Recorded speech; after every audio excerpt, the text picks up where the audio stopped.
Agora vamos falar sobre o Temer, né, que publicou um vídeo pedindo calma, diálogo e bom senso diante da crise e o impasse com as tarifas.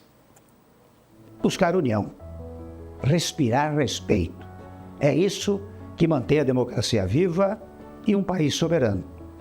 E tudo isso deve começar dentro de casa, para depois atravessar fronteiras. Digo isso profundamente entristecido com a taxação despropositada imposta aos nossos produtos e pela lamentável eliminação de vistos dos ministros da Suprema Corte, o que é injustificável e inadmissível. São inadequações que não se resolvem, contudo, com bravatas, com ameaças, com retruques, com agressões. Resolve-se pelo diálogo que se faz entre nações. Tá aí, Reinaldo, o que ele disse, um trecho do que ele disse do vídeo, né? Não, em essência eu concordo, eu só quero saber o seguinte, são problemas, no entanto, que não se resolvem com bravatas. Quem que bravateou até agora? Com ameaças? Quem que ameaçou até agora? Com retruques. Que retruque houve até agora que não fosse a defesa da soberania nacional?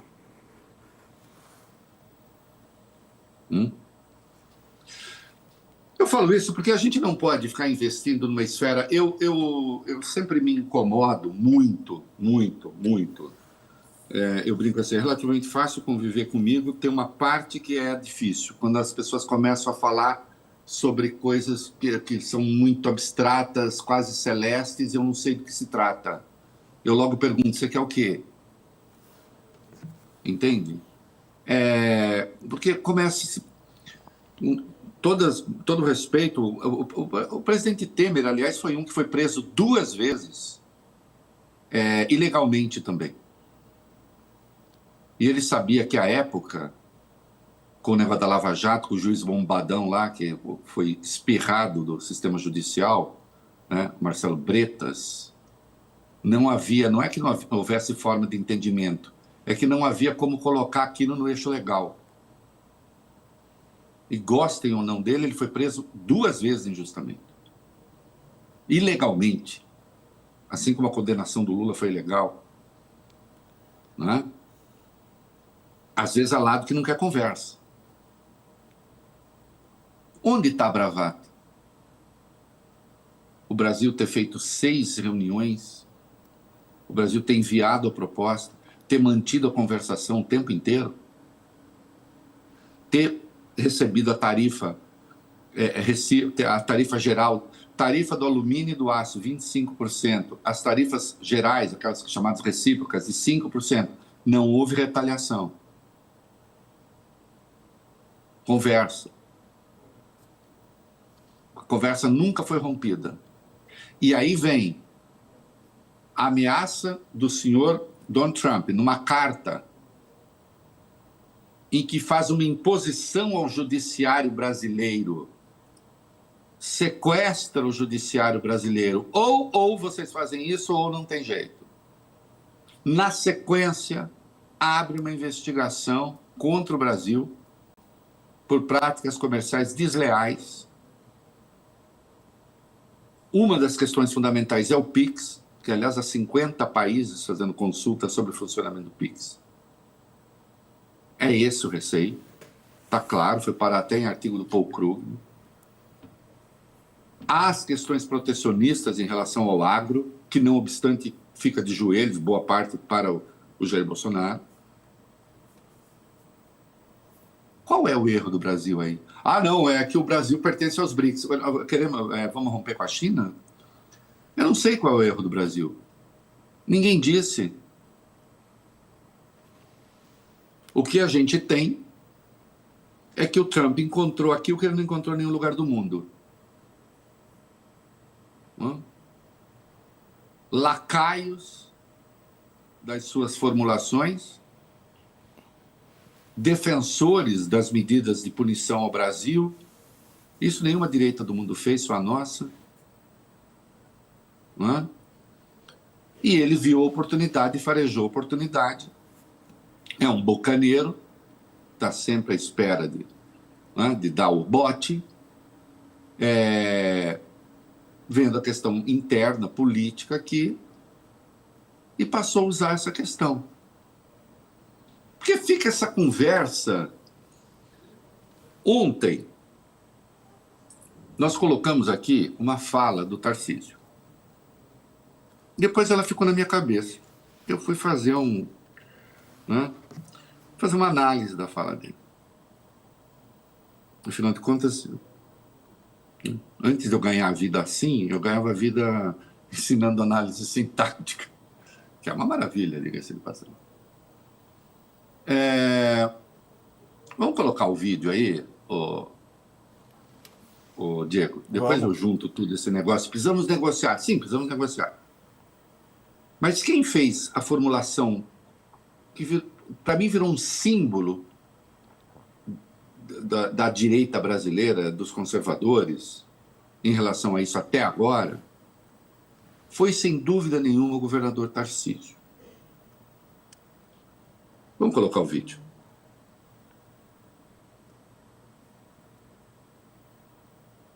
Alô?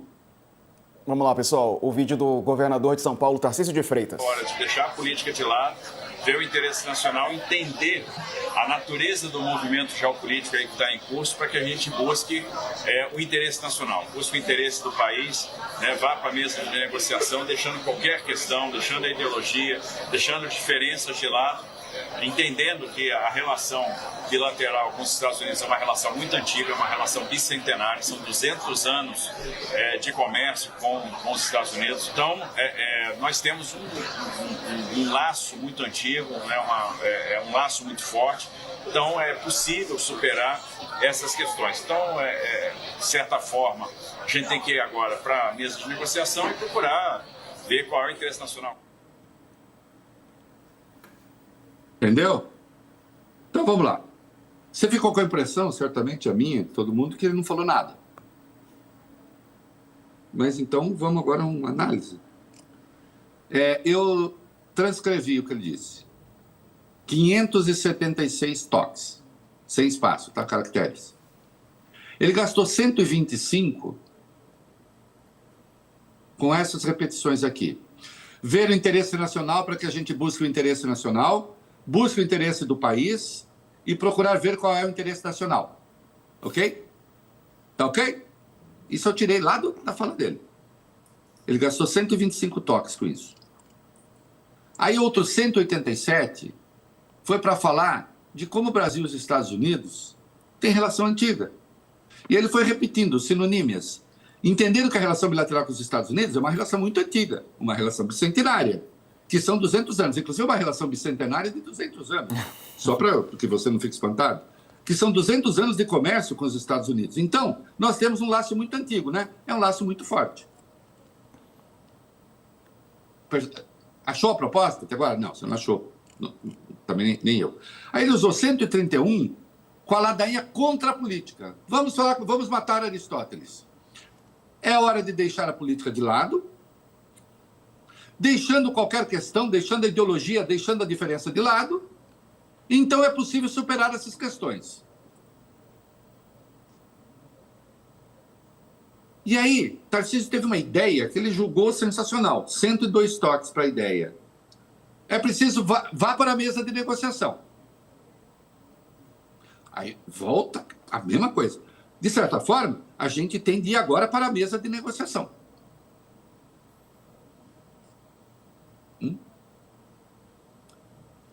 Pronto. De tudo isso que eu falei, agora faltaram 54 toques. Caracteres para esgotar a mensagem. E nesses 54 ele disse: entender a natureza do movimento geopolítico que está em curso.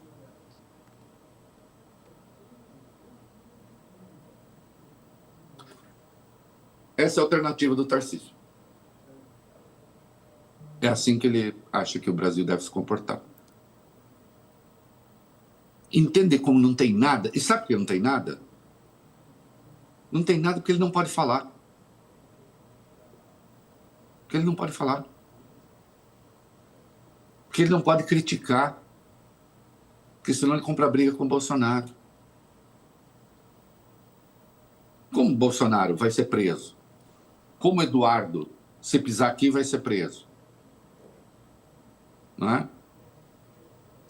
E, portanto, parece que a candidatura da direita pode cair no colo dele, mas, por outro lado, ele não pode ter Bolsonaro contra ele, e não pode haver o risco dele escolher, eventualmente, a Michele, para manter a coisa na família, porque isso também não é muito bem visto ali entre os filhos. Essa harmonia, essa coisa linda da macarronada de domingo da direita. Ou então o Bolsonaro escolheu o Caiado, que se eu for transcrever também não vai ter nada. Então eles não sabem o que dizer. Eles não sabem o que dizer porque eles estão proibidos de criticar a medida. Eles estão proibidos de criticar a medida porque um filho do Bolsonaro promove essa medida lá fora. Então, assim, o presidente Temer tomou cuidado, ex-presidente Temer tomou cuidado de falar do absurdo da punição ao judiciário brasileiro, que não faz sentido, as medidas absurdas. Agora, eu senti, com todo respeito, eu sempre falei muito bem com o presidente Temer, uma relação muito cordial de jornalista com político, não é? Mas eu senti a tentação de ficar vendo culpas no governo brasileiro quando não há. Precisa tomar cuidado com isso. Qual bravata, qual não sei o quê. Vamos ser objetivos nessas coisas. O Lula está tentando agora fazer a exploração política. O Temer está negociando desde sempre. O Alckmin está negociando desde sempre. Então, porque agora o Tarcísio está falando isso, mas qual foi a primeira reação dele? A primeira reação dele foi de ataque ao governo Lula. Foi de ataque ao presidente. Como se fosse responsabilidade do presidente. E voltou a falar na tal pacificação, comprando a tese de que, na verdade, isso é coisa do judiciário, que se não tivesse a perseguição ao Bolsonaro, não teria nada disso. Ora, tenha santa paciência, né? Vamos com calma, porque senão daqui a pouco o espírito Marco Aurélio, estou me referindo ao ex-ministro Supremo, que ele dá plantão para atacar o Supremo hoje em dia, né? Até dizendo, no nosso tempo não tinha perseguição aos ministros. Pois é, né? Senhor de uma obra gigantesca também no Supremo. Soltar o André do Rep, soltar o Cacciola, soltar o GG do Mangue, que depois foi justiçado pelo próprio crime, né? É muito fácil ficar fazendo esse tipo de análise da obra alheia, né? Então, eu digo assim, em síntese, qual é a proposta que essas pessoas têm? A gente precisa saber. Eu vi aqui, o Tarcísio são de 576 toques, tem 54. E entender a natureza do movimento geopolítico que está em curso. Talvez isso queira dizer, né, governador, que os Estados Unidos estão tentando tratar o Brasil como colônia. Isso é parte do movimento geopolítico, seria isso? Mas então diga com clareza, né? O Tarcísio tem os dois lados, né? Ele é pressionado para não atacar as medidas do Eduardo Bolsonaro, mas é atacado também, é pressionado para não apoiar, porque, enfim, o estado de São Paulo vai ser muito atingido, né? Sim, o estado de São Paulo vai ser muito atingido, ele está anunciando medidas relativas a ICMS, né? E como ele costuma fazer, sempre parece assim que as medidas do ICMS vão salvar, que vão ajudar o agro em especial, vão ser a grande resposta do Brasil, que vai ser aqui em São Paulo. Ele faz a mesma coisa quando lança um programa superação de renda, né? E quando a gente vê o crescimento econômico e aumento da renda, tira 1 milhão de pessoas do Bolsa Família e coloca no mercado de trabalho, né? Na verdade, o verdadeiro programa é crescimento, né? O verdadeiro programa é melhorar um pouquinho a obscena distribuição de renda que há no Brasil. E aí, ele fica com esse negócio, ele não pode falar. Então, nós temos um candidato a líder né, que não pode falar, porque ele tem de se subordinar às formulações de um golpista, de um futuro presidiário, de alguém que está numa articulação para punir o judiciário brasileiro. Que aí fica alguns bobocas, porque isso tudo é coisa do PT, coisa do Lula, então é os lulistas. Não! Puxa, cadê liberal, conservador brasileiro, de verdade, que não seja golpista? Existe? Sobrou algum que não esteja de joelhos para o golpismo? Porque, sem contar que é o seguinte, isso que está aí em curso, essa pressão sobre o Supremo, esse negócio que vem dos Estados Unidos, essa articulação, isso é apenas o golpe por outros meios. Eles continuam inconformados com as instituições. E aí decidiram subordinar as instituições brasileiras a um país estrangeiro. Não deu certo o ataque ao Supremo do 8 de janeiro? Não. Então agora vão pedir para o Trump quebrar o Supremo.